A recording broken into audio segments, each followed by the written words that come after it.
पटना से ज्योति मिश्रा जी का प्रश्न है, जप और तप और पूजा के बारे में। तो मेरी प्रिय बहन, आपका संशय सर्वथा उचित है कि श्रीमद् भागवत गीता में जप, तप और व्रत की व्याख्या की गई है और यह भक्ति के मार्ग हैं और भक्ति के मार्ग पर चलने के लिए योग साधना की आवश्यकता होती है। हे देवी, मुझे दूसरा प्रश्न आपने यह किया है कि जो संत यहाँ चारों तरफ आग जलाकर तप कर रहे हैं, यह उनके लिए सहज होगा। ये जो आग जलाने का वीडियो कुंभ मेले का है, मैंने देखा था, उस पर मैंने कमेंट किया था, उसी पे ये बातें आगे सामने आई हैं। तो मेरी प्रिय बहन, जो गतिविधि आप इस वीडियो में देख रही हैं, यह एक प्रैक्टिस का सवाल है। आयरन फैक्ट्री में काम करने वाले बहुत ही तेज़ ताप पर रहते हैं, उनको भी आदत हो जाती है ऐसे वातावरण में रहने के लिए। तो क्या इसे उन्हें ज्ञान प्राप्त हो जाएगा? ऐसा नहीं हो सकता। परमात्मा का मार्ग ध्यान है, परमात्मा का मार्ग स्वयं को जानना है। परमात्मा की रचनाएं आपकी आँखों के बाहर है, वह रचनाकार आपके अंदर होता है। उसे स्वयं को जानने के लिए स्वयं में प्रवेश करना होगा। नाम सुमिरन, उसके बाद ध्यान के बाद योग, योग साधना। उदाहरण स्वरूप मैं यही कहूँगा कि अपने मकान से खिड़की के बाहर झांकना और बाहर जाकर अपने मकान को देखना, ये दो बातें हैं। बाहर की जो यात्रा है, बाहर का जो आवरण है, वह परमात्मा की तरफ नहीं है। तो स्वयं को जानो। मैं ये नहीं कहता कि भक्ति मार्ग की कोई विधा गलत है, कोई व्यवस्था गलत है। अपने आप को कष्ट देना या दूसरों को कष्ट देना परमात्मा को कभी पसंद ही नहीं है। कलयुग का नाम आधारित सबसे बड़ा भक्ति मार्ग है। तुलसी महाराज जी कहते हैं कि कलयुग में है नाम आधारा, सुमरहु उतरहु पारा, और भक्ति का यही सोपन है। और मैं आपको पूर्व में कहा कि युक्ति, भक्ति, मुक्ति के बारे में।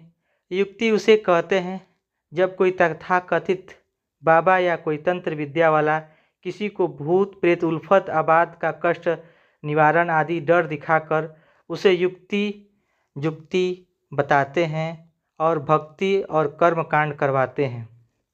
तो इससे तो परमात्मा मिलने से रहे। अब मैं दूसरी बात कहूँगा। भक्ति में परमात्मा को जानने का एक प्राइमरी स्टेज होता है। किसी मार्ग से होकर हम परमात्मा के करीब जाते हैं। भगवत प्राप्ति भी इसी मार्ग के द्वारा होता है, लेकिन भक्ति को लेकर सिर्फ चलते रहेंगे तो नहीं मिलेगी, कभी भागवत की प्राप्ति नहीं होगी। क्योंकि हमने देखा है, लोग किसी किताब को, किसी आराध्य देवी देवता को मानते मानते उसी में डूब जाते हैं। श्रीमद् भागवत गीता में कहा गया है कि सारे धर्म ग्रंथ, उपनिषद, प्रवचन आदि एक जलाशय के समान हैं। उसमें तैरना अर्थात उसको जानना, उसमें डूबना नहीं। यदि उसके विषय में डूबते जाओगे तो हमें तलहट मिलेगा, कीचड़ मिलेगा। यदि उसमें तैरते हैं अर्थात उसको जानते हैं तो हमें सूर्य रूपी ब्रह्म मिलेगा। 1 क्लास में पढ़ने वाला लड़का जब PhD तक जाता है तो क्या वह 1, 2, 3, 4 क्लास की पुस्तकों को अपने पीठ पे लाद कर चला जाता है? लेकर तो नहीं जाता। तो ज्ञान प्राप्त करते हुए उन किताबों को छोड़ता चला जाता है, और जब वो शिक्षा की प्रकाष्ठा पर जाता है तो ठीक इतना ही भक्ति मार्ग से परमात्मा का प्रयोजन होता है। परमात्मा की यात्रा बिल्कुल अकेले है।